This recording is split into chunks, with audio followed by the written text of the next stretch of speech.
Hi there, welcome to day 15 of reviewing the book Making It Big by Femi Otedola, and we are currently in section 4. Section 4 talks about the collapse and the rebirth. So we are currently in lesson 14, and what does lesson 14 say? Lesson 14 says recognizing your limit and cutting your losses. So what does it mean to recognize your limit and cut your losses? I think this lesson is about self-reflection. It has to do with the entrepreneur. It has to do with your personality.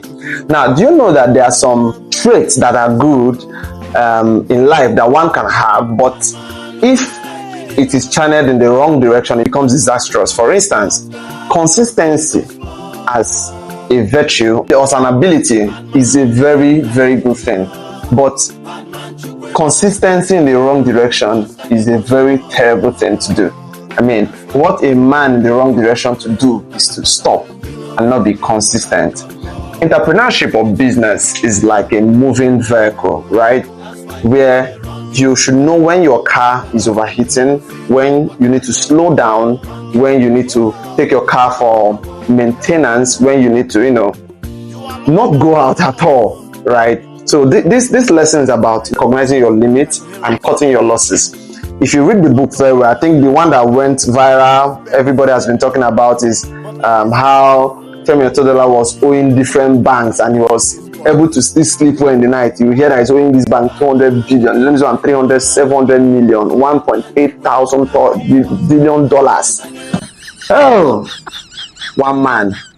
I mean, he talks a lot about debts in this business, and I will highlight one of the things he said in this lesson, that debt is like a subtle seductress. Like, it seduces you. Sometimes you don't even know that you are sinking in debt. All of a sudden, you begin to think that the money you borrowed is your own, that you can do it anyhow, but not knowing that the face, there's a way they used to say it in pidgin, that the face where they take use borrow money, no be the face where they use take collect them.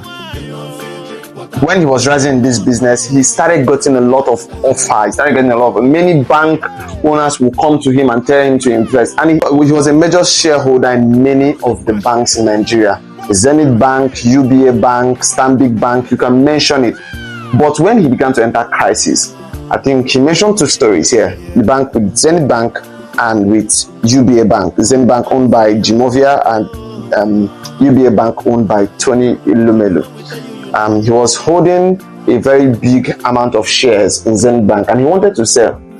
I think the shares was around 16 naira per share and he wanted to sell. He would have made profit and sorted out himself, but the bank MD persuaded him, convinced him, no, don't sell, buy the dip, don't sell. You know the way they say it in crypto, hold, we are going to the moon, hold, he's doing back testing, he's doing retesting.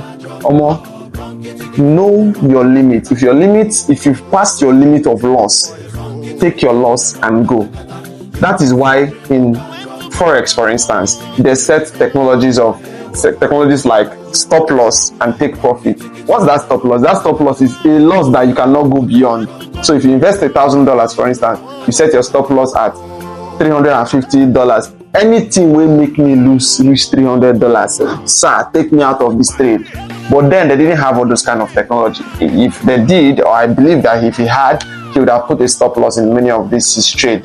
But then the share was currently at 16 naira per share, but he kept on holding based on the advice he got. And guess how much he eventually sold that share? 12 naira per share. And he sold it to Jimovia, the MD of Zenith Bank. According to him, same thing happened with UB, and he went into a mass loss. So this particular lesson is about reflection as an entrepreneur. It talks about you spreading your risk. For instance, when you go bigger, he mentioned the 60-20-20 principle, whereby 60% goes into cash, 20% into properties, 20% into shares, and so on and so forth. There are many advices here that he rightly states.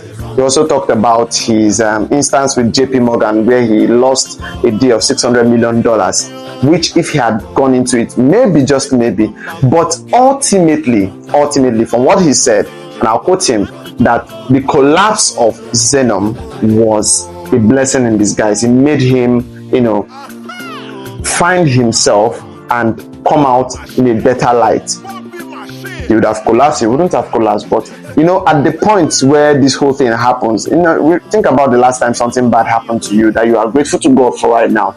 At that instance, it doesn't come in a very good way. You are not yourself, you are despair, you are cast down, but you pick up the pieces of yourself and keep moving. But that's what he did. But eventually he found out that business was meant to die a natural death, because at the point he was running without a structure. And these are the things that made him very, very vulnerable. So this lesson is about recognizing your limits and cutting your losses. And what are those limits? Those limits it has to do with the uniqueness of your person. What is your intuition telling you? What is your inner self telling you about this business? When do you need to stop? Knowing when you need to stop is as critical as knowing how to start. A lot of persons know how to start, but they don't know what to stop. Sometimes debt can also be like addiction, gambling addiction, right? You just want to recover. There's some losses are just bound to happen, and the best thing you need to do for that time is to stop. Count your losses and close the trade.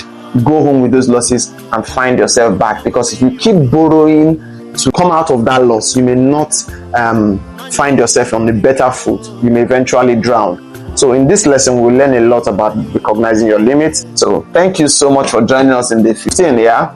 And tomorrow we'll look at day 16. Tomorrow talks about mastering the act of reinvention. And for me, I think that is one of my most beautiful lesson, because I, as a person, I love the act of reinvention, just changing who you are, becoming unpredictable, and people would follow you and people would patronize you more when you always reinvent yourself. Let's see tomorrow in day 16. Thank you. That's it.